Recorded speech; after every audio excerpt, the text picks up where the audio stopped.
दिल्ली में AI summit में youth Congress के हंगामे पर सीएम साय ने निशाना साधा। सीएम साय ने कहा कि कांग्रेस जनता का विश्वास खो चुकी है, उनकी मति भ्रष्ट हो गई है, इसीलिए ये सब कुछ कर रही है। मुद्दा विहीन हो गई है। जिस तरह से पूरे देश में कांग्रेस जनता का विश्वास हो रही है, लगातार चुनाव में हार हो रही है और वो खिलाहट में सब काम कर रहे हैं, उनका मति भ्रष्ट हुआ है। दिल्ली में आयोजित एआई समिट को लेकर पीएम मोदी ने कांग्रेस पर जमकर निशाना साधा है। पीएम मोदी ने समिट में यूथ कांग्रेस के शर्टलेस प्रदर्शन को लेकर कहा है कि कांग्रेस ने गंदी राजनीति की। विदेशी मेहमानों के सामने कपड़े उतार दिए। कांग्रेस ने वैश्विक आयोजन में नंगी गंदी राजनीति की है।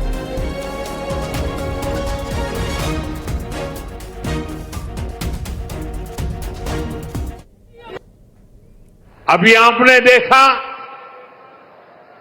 भारत में दुनिया का सबसे बड़ा एआई सम्मेलन हुआ।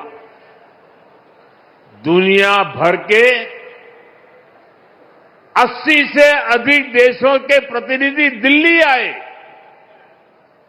दुनिया के करीब 20 देशों के राष्ट्राध्यक्ष भारत आए। लाखों लोग हिंदुस्तान के कोने कोने से दिल्ली में जुटे थे। दुनिया के विकासशील देशों में ऐसा सम्मेलन आज तक कभी नहीं हुआ। मैं जरा मेरठ के लोगों को पूछना चाहता हूं, ये जो एआई सम्मेलन हुआ, आपको गर्व हुआ कि नहीं हुआ? पूरी ताकत से बताइए, आपको गर्व हुआ कि नहीं हुआ? आपका माथा ऊंचा हुआ कि नहीं हुआ? आपका सीना चौड़ा हुआ कि नहीं हुआ? ये काम भारत के लिए हुआ कि नहीं हुआ है?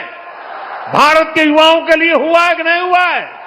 भारत के भाग्य को बदलने के लिए हुआ है कि नहीं हुआ है? 21वीं सदी में लीडरशिप लेने के लिए हुआ है कि नहीं हुआ है? पूरा देश गर्व से भर गया।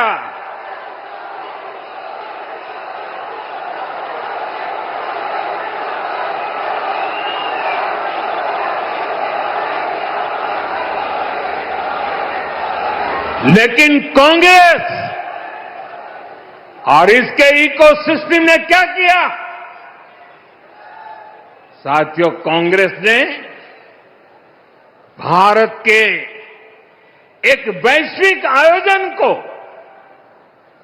अपनी गंदी और नंगी राजनीति का अखाड़ा बना दिया।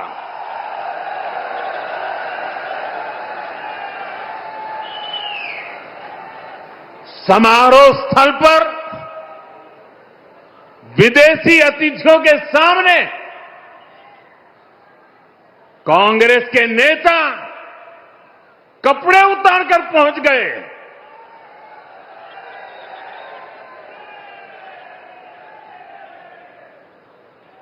मैं कांग्रेस वालों को पूछता हूं, देश तो जानता है आप पहले से ही नंगे हो, फिर कपड़े उतारने की जरूरत क्या पड़ी? महिलाओं एमपीओ को भेज करके सीट पर कब्जा करने से आप प्रधानमंत्री नहीं बन सकते हो। और माताओं बहनों को इस प्रकार से आगे करने की क्या मजबूरी है आपकी? क्या इतने खोखले हो गए हो आप लोग? साथियों, कांग्रेस देश के लिए बोझ बन गई है और मुझे इस बात का संतोष है कि दिल्ली में जो घटना घटी, कांग्रेस के सभी साथी दलों ने कांग्रेस की भरपूर आलोचना करने की हिम्मत दिखाई है।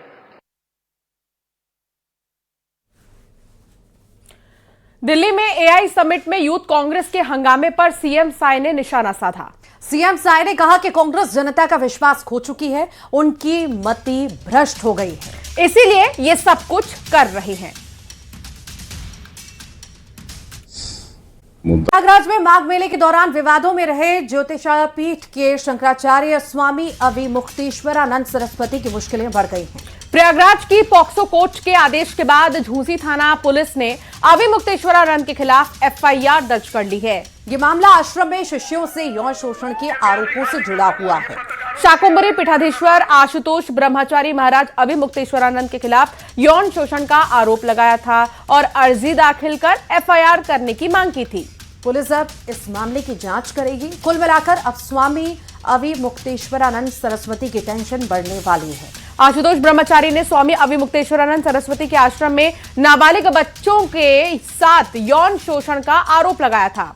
याचिकाकर्ता आशुतोष महाराज की ओर से दावा किया गया कि आरोपों से जुड़े साक्ष्य के तौर पर एक सीडी भी अदालत में पेश की गई है। आपने जो दावा किया था कि तमाम सीडी और तमाम ऐसे एविडेंसेस आपने कोर्ट को दिए हैं, तो उसके दम पर आपको क्या उम्मीद है आगे क्या कार्रवाई होगी? देखिए, वही तो सब कुछ है हमारे पास। वो सीडी तो छीनना चाहते हैं मुझसे, बच्चे क्यों छीन रहे हैं हमसे, बार बार एफआईआर हमला क्यों करा रहे हैं, कांडला थाने में एफआईआर क्यों दर्ज हुई उनके खिलाफ? क्योंकि वे लोग हमारी सीडी छीनना चाहते हैं। हमारे पास पुख्ता सबूत है, उनके नग्न प्रदर्शन हो रहा है, बच्चों के नंगे कपड़े वहां पर उतार के जो उन्होंने घिनौना कार्य करते थे, सुबह शाम और रात्रि में करते थे, मुंह के द्वारा भी करते थे, बहुत घिनौना कार्य में। तो वहीं स्वामी अविमुक्तेश्वरानंद अपने ऊपर लगे यौन शोषण के आरोपों को पूरी तरह से फर्जी बता रहे हैं। अविमुक्तेश्वरानंद ने आरोप लगाया कि उन्हें सच बोलने की सजा मिल रही है, उन्हें जानबूझकर फंसाया जा रहा है। याचिकाकर्ता आशुतोष महाराज को एफआईआर दर्ज कराकर उगाही करने वाला बताया है। उनका कहना है कि खुद याचिकाकर्ता के खिलाफ कई मामले दर्ज हैं। साथ ही दावा किया कि उनके खिलाफ ये साजिश राम भद्राचार्य के इशारे पर हुई है।